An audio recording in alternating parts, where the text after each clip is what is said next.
paysage du matin.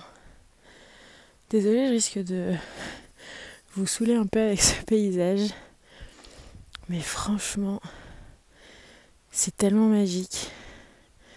Je ne m'en lasse absolument pas. Clairement, en partant ce matin, je n'avais absolument pas prévu qu'il neige plus de 10 cm. Donc je dois rentrer chez moi à pied puisque je crains un peu de bouger ma voiture qui est garée au parking. Et vu ce qui neige et vu la petite pente que je dois prendre pour rentrer chez moi, je me dis que je vais sûrement finir sur les fesses. Ouais, on a tous été quand même pris par surprise, hein. On ne s'attendait absolument pas à ça. Même si clairement à 1800 mètres d'altitude, en 3 novembre, on peut s'attendre à de la neige. Mais à ce point-là, ça tombe depuis ce matin 7 h.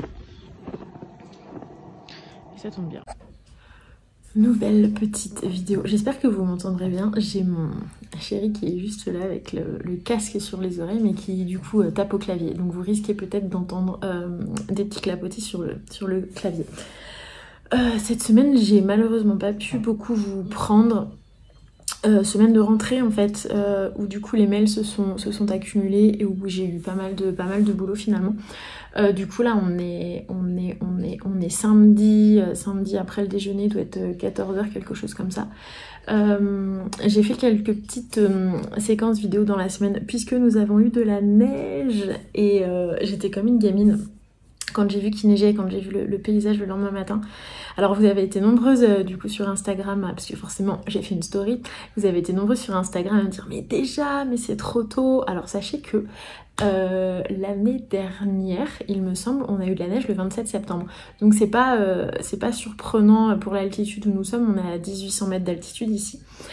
Du coup c'est pas surprenant pour nous, enfin c'est toujours surprenant parce que c'est vrai que d'une année sur l'autre, on a tendance à oublier la beauté de ces paysages sous la neige et franchement c'est assez magique à chaque fois. Du coup j'ai très envie de faire mon sapin. Là ce week-end on doit faire des petites décos de Noël avec mon petit garçon. En fait je voulais en tout cas refaire toute ma déco de Noël. Ça fait 5 ans qu'on tourne avec les mêmes décos et j'avais envie de changer. Du coup je suis allée sur plusieurs sites, j'ai rempli plein de paniers pour au final comme d'hab ne pas valider les paniers et me dire est-ce bien raisonnable, est-ce que j'en ai bien besoin, est-ce un achat utile, etc. Et du coup je me suis dit bah, pourquoi pas les fabriquer nous-mêmes. Du coup j'essaierai peut-être de vous montrer ça dans la vidéo. Toujours est-il que je reviens avec pas mal de lectures. Déjà j'ai terminé Hunger Games. Je retiens jamais le sous-titre, La balade du serpent et de l'oiseau chanteur, que m'a conseillé du coup un collègue. Alors j'avais pas, enfin j'ai lu les tomes. Donc là il s'agit d'un préquel en fait. C'est sur l'adolescence de Coriolanus Snow. Et en gros donc j'ai lu la saga des Hunger Games mais il y a très longtemps. J'avais un petit peu peur de me plonger dans le préquel en n'ayant pas vraiment de souvenir des Hunger Games, et au final il n'y a absolument pas besoin d'avoir lu les livres ou en tout cas d'avoir une vraie connaissance de l'univers pour lire ce préquel. Qu'est-ce que j'en ai pensé? Mon avis est plutôt mitigé. Je sais pas si vous aurez lu ma chronique sur Instagram. Bon, clairement l'univers est bien campé avec cette histoire de Capitole où en gros gravitent un peu les décisionnaires on va dire de Panem, avec tous ces districts un petit peu partout, les 12 districts où vivent du coup différentes castes de la société. Et du coup j'ai toujours envie de dire Coriolanus, mais c'est Coriolanus Snow, lui vit du coup au Capitole, donc il fait partie de la haute société. Malheureusement la guerre lui a fait perdre du coup ses parents, il vit avec sa grand-mère et avec Tiggy sa cousine. Ils vivent difficilement, les rentrées d'argent sont rares et du coup lui sa grosse crainte en fait c'est de perdre tout ce qu'il a, de ne pas rentrer à l'université, de ne pas réussir ses examens, de ne plus avoir d'argent pour du coup rester en fait en haut du panier. Donc c'est on va dire sa plus grosse crainte, sa plus grande peur. Et du coup, il va profiter des Hunger Games, donc des jeux suite à la moisson. Donc en fait, la moisson, c'est une espèce de sélection dans les districts de futurs joueurs des Hunger Games. Donc c'est une façon en fait de se confronter différents jeunes des différents districts. Les les jeunes du coup qui sont au Capitole, eux ne sont pas dans l'arène à se battre et à s'entretuer. Eux, ils sont à l'extérieur, derrière leurs vitres, en train de siroter leur petit cocktail, de manger gaiement et du coup d'observer en fait leurs pions, on va dire, s'entretuer. Et donc du coup Coriolanus va être le mentor d'une jeune fille du district 12 qui s'appelle Lucy Gray, qui est une artiste, musicienne, chanteuse, etc., qui est plutôt assez libre d'esprit, qui va se retrouver dans un concours de circonstances assez triste au milieu de cette arène. Et Coriolanus va avoir une façon pour lui un petit peu de redorer son blason. Au début, il est persuadé qu'il va complètement perdre, que cette nana, en fait, clairement, c'est un échec et qu'elle a aucune raison de gagner les Hunger Games. Et petit à petit, en fait, il se rend compte que, du coup, elle plaît au public puisque tout est télévisé et que voilà, et que la population est assez pris en fait d'affection pour Lucy Gray. Petit à petit, il se dit que bah, potentiellement, il a quand même ses chances. Du coup, je trouve que en fait, le roman est assez... En fait, l'histoire, même si les décors sont bien plantés, que la synergie est bien plantée, clairement, ça met un peu de temps à se mettre en place. On a rapidement envie de rentrer dans les Hunger Games et en fait, ça met un petit peu de temps à se lancer. Et une fois qu'on est dedans, une fois qu'il y a un peu d'action, du coup, on voit ces candidats qui meurent, certains dans des circonstances assez étranges, les uns après les autres. Ça y est, on sent que là, il y a une espèce de dynamique qui s'enclenche et ça fait du bien.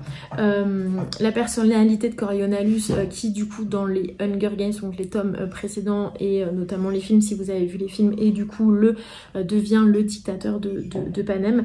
Et clairement, on voit en fait se construire cette personnalité un peu dictatoriale.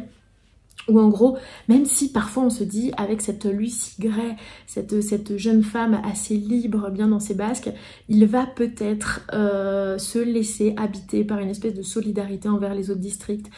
Peut-être qu'il va lâcher prise sur le « je veux beaucoup d'argent, je veux une position sociale, etc. » et se laisser, on va dire, entraîner vers une espèce d'égalité des castes.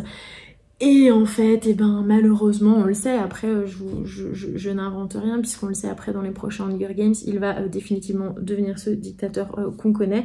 Et on comprend pourquoi, du coup, en lisant la suite de cette histoire, que je ne vais pas vous relater, mais on se dit, bon bah voilà, ce gars était vraiment foutu, il n'y avait plus rien à en tirer, c'est un espèce de dictateur, clairement, quoi. Donc voilà, c'est une bonne lecture, hein, ça se lit bien, faut juste...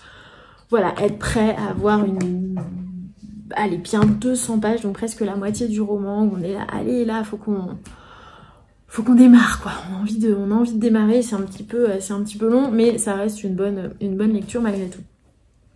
Normalement, enfin c'est pas normalement, c'est je commence une lecture commune, du coup avec l'une d'entre vous, son nom de compte c'est asphénix.compagnie, CIE. Sur Instagram, et du coup on commence en lecture commune le Cerf-Volant. Voilà, on le commence aujourd'hui puisqu'en fait on avait discuté des ouvrages de Laetitia Colombani quand j'avais publié mon post sur les Victorieuses. Et du coup on avait échangé sur cet auteur qu'on adore et il se trouve que dans sa palle elle avait le Cerf-Volant, moi aussi on s'est dit allez on enchaîne, on y va, on le lit.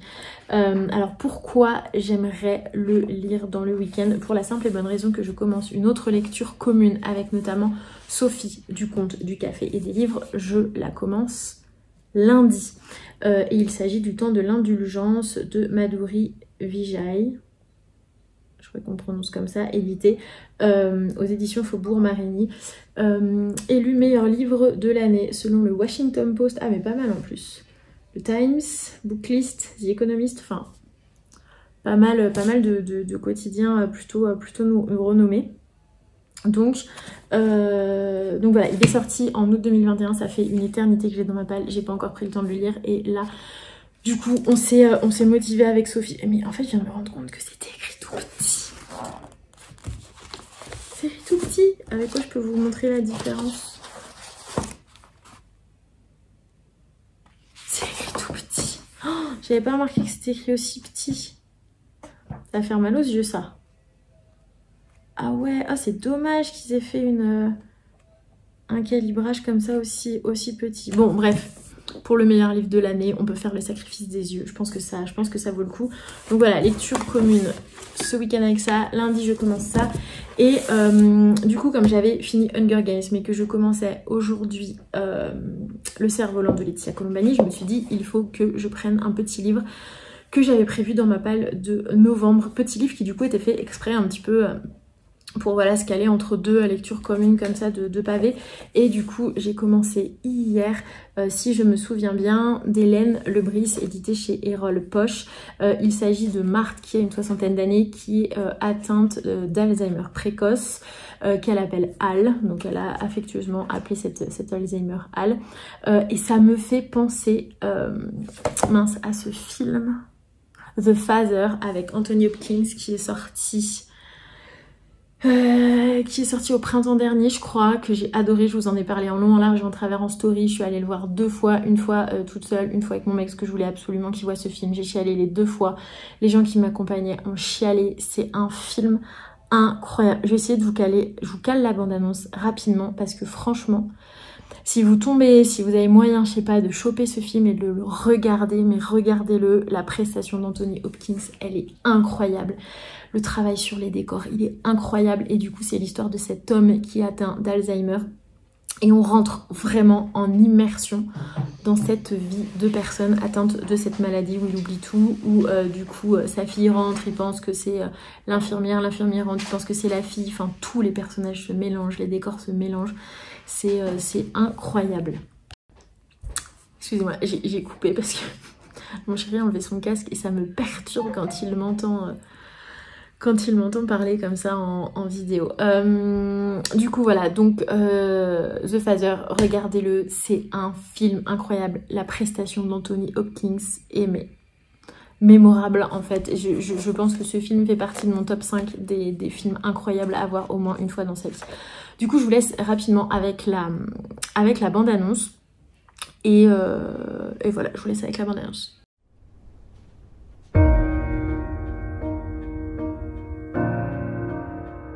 Date de naissance? Le vendredi 31 décembre 1937. Vous habitez avec votre fille en ce moment, c'est bien ça? Oui, dans mon appartement. Vous voyez, la situation est très simple. Je vis dans cet appartement depuis 30 ans maintenant. C'est moi! Et ma fille aimerait beaucoup qu'il soit à elle. Non, de quoi est-ce que tu parles, papa? Alors, elle a emménagé avec cet homme qu'elle a rencontré. Je suis là pour t'aider. Pour m'aider à faire quoi? Tout va très bien, Anne. J'ignore ce qu'elle complote contre moi. Mais elle complote quelque chose, j'en suis certain. Il se passe quelque chose de bizarre. Où est le tableau? Quel tableau? Croyez-moi, il se passe quelque chose de bizarre. Est-ce que quelqu'un a vu ma montre? On me l'a volée. Personne l'a volée. Comment ça, personne l'a volée? Ça fait un moment que ça dure. C'est moi! Anne? Des choses étranges se produisent. Qu'est-ce que c'est que ce délire? Où est Anne?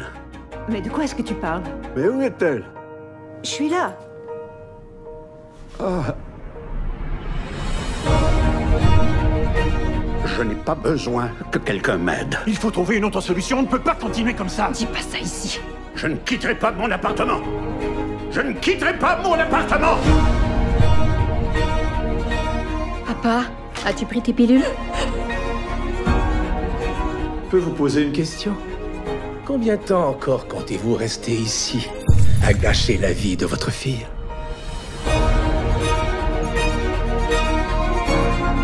Qui es-tu exactement? Et moi? Papa. Qui suis-je exactement?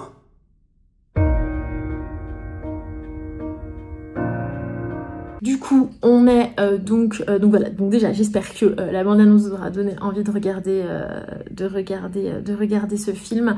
Et du coup, ce livre, pardon, si je me souviens bien, d'Hélène Lebris m'a vraiment fait penser à ce film, puisque en tant que lecteur, on est perdu. C'est-à-dire qu'on suit en fait Marthe, qui du coup rédige au jour le jour un espèce de petit journal, parce qu'en fait, elle oublie d'un jour à l'autre ce qui s'est passé, donc elle a une mémoire immédiate qui est inexistante, quasi en tout cas. Et du coup, elle écrit sur son petit calepin ce qui s'est passé la veille, comme ça, les jours d'après, elle peut reprendre son calepin et elle se souvient de ce qui s'est passé, etc., etc. Et donc du coup, ça commence en mars, je crois. On commence en mars. Là, j'en suis au mois de juillet et on sent en fait que la maladie prend le dessus de plus en plus sur Marthe. Et il est question d'Adrien. Adrien, on comprend que c'est du coup son mari qui a priori l'a quitté, dont elle était éperdument et dont elle est toujours éperdument amoureuse. Et en fait, elle veut retrouver Adrien. En fait, ça commence, elle est dans un salon de coiffure. Elle voit un magazine Top Flash, je crois. Et en fait, ça relate l'histoire du coup vraie d'une série d'accidents sur une route départementale qui est pas très bien aménagée. En fait, il y a les photos de tous les accidents et elle voit en fait la voiture d'Adrien, sa voiture complètement accidentée. Elle voit la photo, elle reconnaît la voiture de son mari. Et donc du coup, elle veut absolument retrouver son mari, savoir comment il va, etc. En fait, ça part là-dessus, sur cette obsession qu'elle a de retrouver Adrien, de voir Adrien, et nous, on ne sait absolument pas, Adrien, s'il est vraiment parti pour une autre femme, s'il est mort, s'il l'a quitté. En fait, on ne peut que faire confiance à ses dires, mais ces dires sont du coup tronqués par cet Alzheimer. Donc c'est assez éprouvant, enfin c'est assez éprouvant parce qu'on se dit mon Dieu la pauvre quoi, et il y a un petit peu le point de vue de la famille, donc de Vincent qui est son neveu et de Paul qui est son frère, qui sont a priori les seuls membres de la famille à s'occuper d'elle. Il y a aussi Suzanne qui est une super amie à elle, Annie qui est sa voisine du dessus, qui l'emmène au cinéma tous les dimanches, faire des comédies romantiques.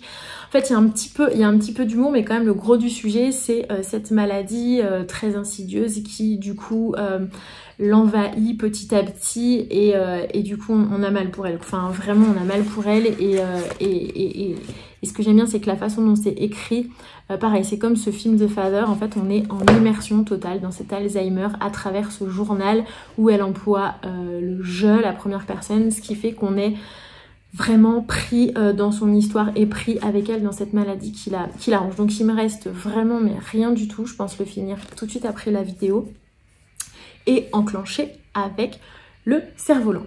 Réception.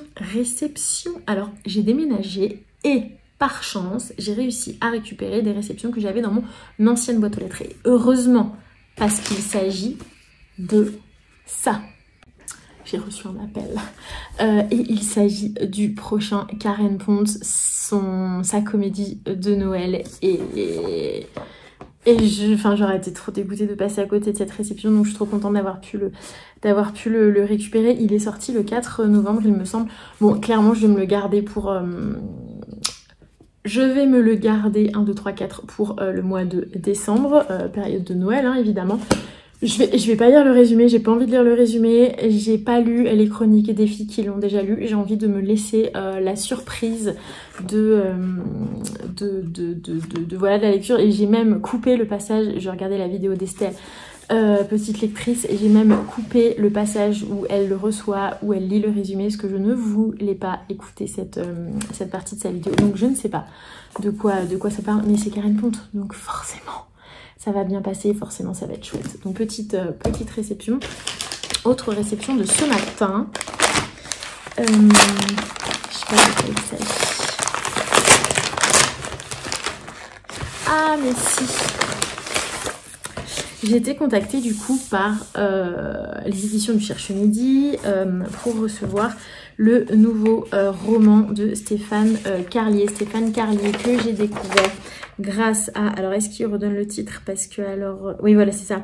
Son roman qui s'appelle Le chien de Madame Halberstadt. Je sais pas si vous vous souvenez de ce roman qui était plutôt drôle, plutôt hilarant, plutôt caustique. Enfin, c'était un vrai bon roman. Je vous mettrai la couverture ici avec c'était un carlin sur la couverture. Et du coup, les éditions Cherche Midi m'ont proposé de recevoir du coup son nouveau roman qui s'appelle L'enterrement de Serge. L'enterrement de Serge. J'aime beaucoup la couverture. Alors, le titre, L'enterrement de Serge, on se dit « Ouh, que va-t-il se passer ?» Est-ce que ça va être un peu un roman choral autour de l'enterrement d'une personne et tout le monde se retrouve et règle ses comptes? Est-ce que ça va être ce genre-là? Dans une petite église de Saône-et-Loire, on enterre Serge Blondeau.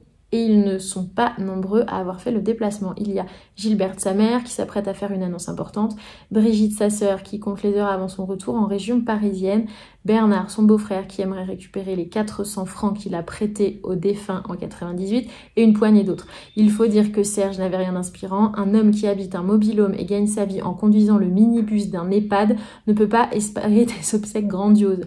Celles-ci seront pourtant inoubliables. Ah ouais, non, mais c'est typiquement le genre de roman que j'adore, quoi. Je sens que ça va être super drôle. Ça va être super drôle. Trop chouette. Il est sorti le 21 octobre. Voilà. Qu'est-ce que ça dit? Ah, le Parisien. Ah non, ça c'était pour Amuse-Bouche. Ah, et ça c'était critique de leur précédent roman. Il n'y a pas d'avis de journaliste sur ce nouveau roman. En tout cas, merci beaucoup aux éditions Le Cherche Midi pour cette réception que je vais vite caler dans mes lectures. Et j'ai reçu un autre gros colis. Alors, soit c'est Archipel, soit c'est Charleston, soit c'est toute autre chose. Ça se trouve en fait, mais en même temps, j'ai rien commandé d'autre. Enfin, j'ai rien commandé récemment en fait. Donc, je ne sais pas trop. Je vais essayer de pas me blesser. Ah, c'est des livres. Ah, c'est Charleston. Désolée, à force de parler, j'ai un peu mal à la gorge. Et le bébé détox de Kusmiti, on n'est pas d'accord que c'est le meilleur thé au monde. Oh, le meilleur thé au monde. J'exagère peut-être un peu, mais j'adore. Avec une petite pointe de miel. Comme c'est trop bon. Alors, du coup, dans les réceptions Charleston, il y en a un que j'attendais, mais avec une impatience grandissante. Alors, il s'agit du Lucinda Riley, La maison de l'orchidée. Alors, pour la petite histoire, on l'avait à lire. C'était le dernier ENC qu'on avait à lire. Voilà, et malheureusement je ne suis pas arrivée à bout avant la date fatidique où on devait rendre nos chroniques. Il fait plus de 700 pages et du coup en fait je m'étais dit tant pis, j'attends ce petit plaisir de le recevoir en brochet, de recevoir la version pour du coup le finir voilà dans cette version. Alors je vous fais vite fait le résumé parce que Lucinda Riley quoi. Wharton Park, Julia Forrester n'a jamais oublié les étés idylliques de son enfance, passés à arpenter la somptueuse propriété où son grand-père prenait soin des plantes exotiques si rares dans cette région du Norfolk. Aussi est-ce tout naturellement qu'elle vient y chercher refuge après le terrible drame qui a bouleversé sa vie. Mais si ces terres sont chargées de souvenirs, Julia ne tarde pas à découvrir qu'elle abrite aussi bien des secrets. C'est dans le journal intime tenu dans les années 40 par son aïeul qu'elle perce peu à peu le mystère d'une histoire d'amour qui a presque détruit le domaine plus de 50 ans auparavant. Le dernier Lucinda Riley. Du coup, forcément que je vais très vite me mettre à le lire, même si voilà, il faut caser 700 et quelques pages. Bon, j'avais pris un peu d'avance, hein. Je crois que j'avais lu 300 et quelques pages, donc ça devrait aller, mais cette couverture n'est-elle pas trop belle? Oh, j'adore La maison de l'orchidée, Lucinda Riley. J'aime vraiment la façon dont les éditions Charleston éditent en fait les ouvrages avec... J'adore, j'aime beaucoup trop et je trouve que dans la bibliothèque ça rend vraiment trop bien, c'est super beau. Donc voici pour le premier livre des éditions Charleston et le second, Fille d'un temps nouveau de Carmen Korn. Hop. Et là il s'agissait du coup il me semble de destins de femmes qui se croisent. Il y a du coup Annie qui se dessine voilà, à la carrière de sage-femme. C'est dans les années 20 à Hambourg, qui est elle militante communiste. Et il y a Ida qui est riche aristocrate qui dissimule son âme rebelle sous le vernis des conventions. Et donc Lina, farouchement libre et anticonformiste. Les années 20, les années folles quoi. Donc faut imaginer 4 femmes du coup un peu toutes très différentes et issues de milieux différents, lâchées dans les années 20 quoi.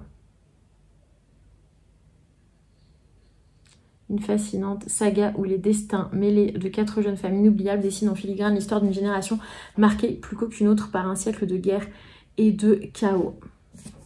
Trop bien. Et il y a les... Ah oui, il y a les retours des copines. Je crois qu'on n'était pas beaucoup à avoir apprécié ce roman. Il y avait trop de va-et-vient, enfin on s'y est un peu perdu dans mon souvenir. Ça fait un moment que je l'ai lu et ouais, et du coup c'est vrai que d'habitude il y a plein de retours des copines et là il y en a 3 et là il y en a 4. Donc ouais, ça n'a pas été un gros coup de cœur pour nous toutes. Par contre, autant vous dire que celui-ci, gros coup de cœur. Voilà pour ce petit intermède du samedi. Je vais du coup finir, si je me souviens bien, je vais lire Le Cerf-Volant. Donc aussi bien je reviens vers vous demain avec du coup un avis sur Le Cerf-Volant de Laetitia Colombani. Voilà, et bien je vous laisse et à plus tard. La fameuse boîte à livres du bout de ma rue qui est bien pleine et je viens déposer un sac entier et ce n'est qu'un sac parmi d'autres. Je sais pas où je vais mettre tout ça, mais franchement c'est plutôt cool. Il y a gavé de bouquins, il y a des bouquins pour les enfants aussi. C'est bien chouette. Petit atelier de poinçonnage de pages du Voyage au bout de la nuit. Pour remplir cette boule. T'as pas trouvé l'entonnoir? Non. Bon, on va aller le chercher. Et on n'a pas fini. Du coup, on le mettait à la main. En fait, on remplissait à la main les petites paillettes. Sauf qu'en fait, c'est bien long. Et du coup, je viens de me dire que j'ai un petit entonnoir. Au moins, on va pouvoir les mettre par poignée dedans. On va essayer ça. Donc, c'est le petit atelier du dimanche matin. Mais je ne pensais pas que ce serait aussi long. Et hier, je l'ai fait dans cette version. Avec des petites bandes de papier. Je me dis que le rendu peut être plutôt pas mal dans cette version. Donc on va continuer. Navré pour le bruit du four. Je tente le séchage de tranches d'orange et de citron pour décorer le sapin. Mais je suis allée voir sur internet. Et il semblerait que ce soit plutôt long, plus de 2 heures de séchage, cuisson au four. Du coup je vais voir ce que ça va donner. C'est suspense. Et là j'ai les petites pâtes à sel qui cuisent au four. Pareil, c'est un peu une première. Donc je vais voir ce que ça donne. Et nous sommes dimanche soir, il est 22h30. Je suis un peu claquée. On a tenté de regarder Big Fish que je n'ai jamais vu. Super film, mais on s'est arrêté 20 minutes avant la fin. On regardera la fin demain puisque je m'endormais littéralement. Fin des lectures du coup du week-end. J'ai terminé Et si je me souviens bien d'Hélène Lebris, édité chez Erol Poche, comme je vous en parlais précédemment. Après je vais pas m'étendre plus sur le sujet puisqu'il me restait vraiment pas grand chose à lire de ce roman. Mon avis reste inchangé, un chouette livre avec forcément cette histoire avec Adrien, le mari de Marthe, dont on ignore s'il est en vie, s'il s'est remarié, s'il l'a quitté, etc. Puisque Marthe, voilà, comme je vous expliquais juste précédemment, elle est atteinte d'Alzheimer, elle a Al, du coup le nom qu'elle donne à la maladie qui l'accompagne un peu au quotidien. Et du coup il y a en filigrane cette histoire avec Adrien qu'elle cherche, qu'elle veut retrouver, Adrien dont elle ignore où il est, ce qu'il fait, etc.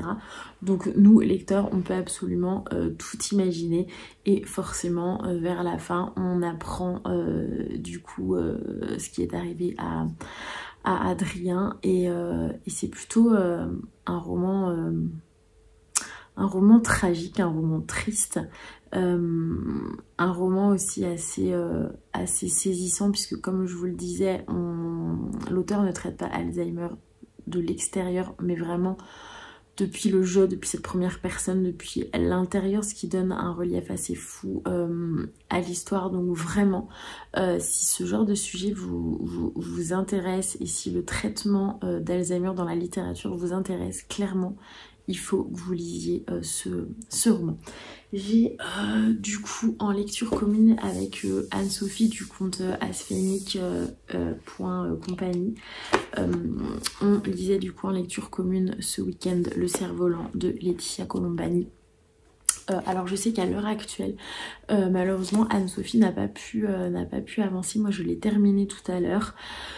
Alors, en toute honnêteté, par rapport à la tresse et par rapport aux victorieuses, je le place vraiment en troisième position. Alors bien entendu, les sujets de prédilection de Laetitia Colombani, c'est toujours la femme, la place de la femme dans la société, peu importe la société, peu importe le pays. Et toujours des récits très forts, très poignants, avec des femmes combatives, des femmes courageuses, des femmes fortes. Et là, on est de nouveau sur cette thématique avec du coup Elena, qui est institutrice en France. Enfin, on comprend qu'elle est institutrice. Excusez-moi, je viens de bâiller. On comprend qu'elle est institutrice en France et qu'en fait il est arrivé quelque chose à François, son compagnon. On ne sait pas quoi, on ne sait pas s'il s'agit d'une rupture, on ne sait pas s'il s'agit d'un décès, d'une disparition. Toujours est-il que Lena finit un jour par partir en Inde pour oublier ce qui s'est passé avec ce fameux François. Au départ, elle part en Inde juste pour prendre du temps pour elle, se ressourcer, se reposer, partir dans un pays où que François a priori affectionnait, où il rêvait d'aller. Et en fait, elle découvre à travers le personnage, à travers deux personnages, à travers le personnage de Pretty, elle découvre du coup la fameuse brigade, la brigade rouge en gros. En gros, c'est une brigade qui a été créée par une femme il y a un moment pour du coup secourir les femmes en Inde qui sont victimes d'agressions, que ce soit des agressions verbales, sexuelles, viols, enfin vraiment toutes sortes d'agressions envers les femmes en Inde, puisque comme le rappelle très bien Laetitia Colombani dans ce roman, la situation des femmes en Inde, mais surtout la situation des petites filles est absolument catastrophique. J'en avais conscience, mais là ce roman remet un petit peu les points sur les i et ouais, ça remue un peu en fait leur vie, et à 10 milliards d'années de la nôtre quoi. En fait c'est enfin voilà, je vous raconte pas le détail parce que du coup la force du roman, c'est la façon aussi dont elle arrive à relater la condition de ces femmes et de ces jeunes filles qui sont mariées de force, tantôt à leur oncle, tantôt à leur cousin, et que voilà, elles peuvent pas tomber amoureuses d'un jeune homme qui n'est pas de leur caste, sous peine d'être assassinés par leur propre famille. Enfin, ce sont vraiment des choses qui existent, et un peu comme ses précédents romans, Laetitia Colombani s'inspire comme ça de faits réels pour du coup construire un roman qui est fort et qui s'ancre vraiment dans une sphère sociale assez réaliste, complètement réaliste en fait, et c'est ça qui est très fort chez elle, avec comme d'habitude voilà un roman qui n'est pas très gros. On est sur 200 pages comme tous les romans à peu près de Laetitia Colombani, mais on part sur des sujets qui sont vraiment très forts, qui sont importants et qui font vraiment réfléchir. C'est-à-dire là-dedans ça cogite quoi. Et donc du coup Lena part en Inde, elle rencontre Pretty qui du coup a créé cette brigade pour défendre les femmes, et en même temps elle va rencontrer une jeune fille qui du coup a été on va dire adoptée par de la famille puisqu'elle a dû quitter ses parents, donc elle est adoptée par James et Marie, qui sont deux personnes qui tiennent un restaurant, qui bien sûr l'embauchent de façon complètement illégale, puisque là-bas il faut savoir que la loi interdit du coup le mariage des filles mineures, interdit le travail des mineurs, mais bien entendu ce sont des lois qui ne sont absolument pas appliquées, dont tout le monde se fiche.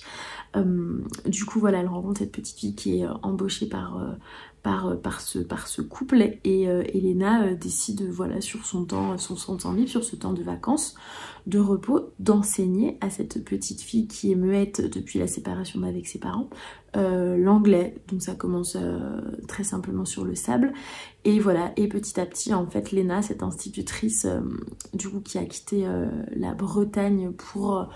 La Bretagne, est-ce qu'elle a quitté la Bretagne? Non, elle souhaitait aller vivre en Bretagne. Enfin bref, elle a quitté la France du coup pour aller se reposer en Inde, et là-bas en fait sa vocation d'institutrice vraiment rejaillit pleinement, et elle décide du coup de venir en aide, ou en tout cas d'éduquer les enfants des castes qui n'ont pas les moyens d'envoyer les enfants à l'école, puisque les enfants sont très utiles aux familles, que ce soit pour s'occuper des petits frères, des petites sœurs, de la famille, de la popote du quotidien, du ménage, et bien entendu aussi de ramener des sous à la maison. Donc voilà, on est vraiment sur voilà, cette thématique de l'esclavagisme des enfants, le viol des petites filles, le mariage forcé des petites filles, enfin voilà, les conditions comme ça dans lesquelles vivent les enfants en Inde. Du coup c'est ouais, c'est assez bouleversant, faut un peu s'accrocher. Je vais dire âme sensible, s'abstenir, pas à ce point-là, mais en tout cas on est moins sur... Enfin déjà les précédents livres c'était des sujets forts, mais là c'est assez puissant. Malgré tout, voilà, je le place quand même légèrement en dessous des Victorieuses et de la Tresse, mais voilà, roman quand même plutôt fort, qui se lit bien, et qui est beau. En fait ça reste malgré tout très beau, puisqu'il y a ce lien très très fort en fait entre Lena et cette jeune fille devenue maître, voilà, après avoir quitté ses parents. Donc c'était une bonne lecture intense, mais bonne lecture. Et c'est le week-end un peu des lectures communes. On a été plusieurs à recevoir le prochain thriller de Christelle Duchamp. Là il s'agit de Délivre-nous du mal. Christelle Duchamp qui a écrit, pour rappel, Le sang des Belasco et L'art du meurtre, dont je vous parlais précédemment. Et là du coup elle sort celui-ci le 22 janvier je crois. Le 22 janvier, voilà, édité aux éditions L'Archipel. Je pensais c'était joli ce petit bruit, je pensais le commencer qu'au mois de décembre, puisqu'il sort le 22 janvier, et en fait Marine du Comptoir des mots m'a vraiment motivée à le lire. Du coup on a commencé aujourd'hui. Alors là pour le coup elle est un peu plus en avance que moi, puisque moi j'ai lu vraiment mais pas grand chose du tout, je suis au chapitre 3.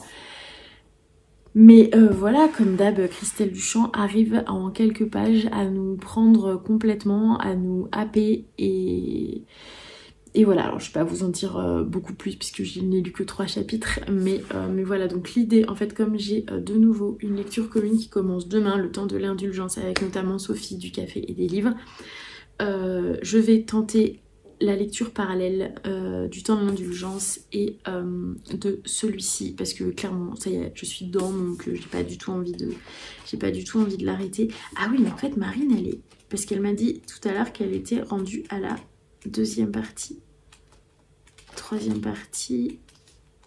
Ah oui, non, ça va, enfin elle a dû avancer depuis son message, elle a lu ça. Ouais, bah, je vais essayer de rattraper mon retard.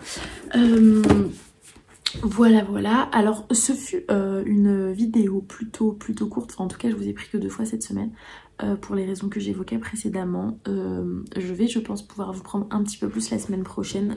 L'organisation va me le permettre. Voilà, en attendant j'espère que vous aurez passé un bon moment. Moi je m'en vais, je pense. regardé le vlog de Sophie justement du Café des Livres. Elle était à Brive avec quelques bookstagrammeuses que je suis et je pense qu'elles vont toutes sortir des vlogs les unes après les autres sur cet événement qui rassemble vraiment un nombre d'auteurs assez dingue et des auteurs vraiment très chouettes. Et du coup je pense qu'à défaut d'avoir pu y aller, je vais du coup le vivre par procuration avec leur petite vidéo. Voilà, et bien écoutez, je vous souhaite une bonne semaine à venir et on se retrouve lundi prochain pour une prochaine vidéo.